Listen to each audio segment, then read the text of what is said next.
Belarusyň paýtagty Minskdäki ýörüşde ýakynda türmeden boşadylan siyasi tutsak we opozisiýon lider Mikolay Statkevich setwerjileri 11-nji oktýabrda geçiriljek nowatdaky prezidentlik saýlawlaryny boykot etmäge çağırdy.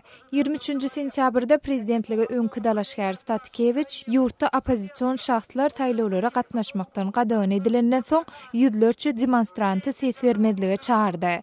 Prezident Aleksandr Lukashenko 20 ýyldan gowrak wagt bäri Belarusy dolandyrýar we onuň öňümüzdäki saýlawlarda hem ýeňiş gazanmagyny araşylýar. Polisiýanyň işgärleri ýörüşe gödökçilik etdi, emma howpsuzlyk resmileri ruhsat alynman geçirilýän bu seýrek protesti dargatmadylar.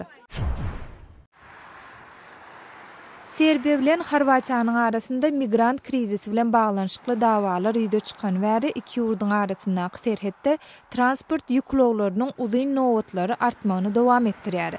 24-nji sentýabrda Serbiya Zagreb'in Serbiýada ýazga alynan transport ulawlaryny blokada etmegine gaýtawul berip, Horwatiýanyň harytlarynyň ýurda getirilmegini gadagyn etdi.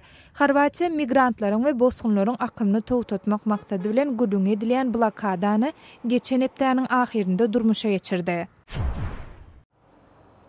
Rusiýanyň paýtagty Moskwada musulmanlar Gurban bayramyny bellemek üçin ýakyn açylan täze meçitde ýygnandylar.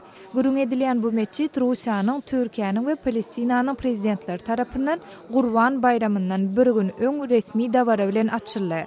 Guruluşy 170 milyon Amerikan dollaryna barabar bolan bu desha Rusiýanyň paýtagtyndaky iň uly meçit bolup, onu bir wagtda 10 000 adam namaza durup bilýär. Siz Azatlyk radiosynyň şuňky täzelikleri bilen tanyşyp bolňyz.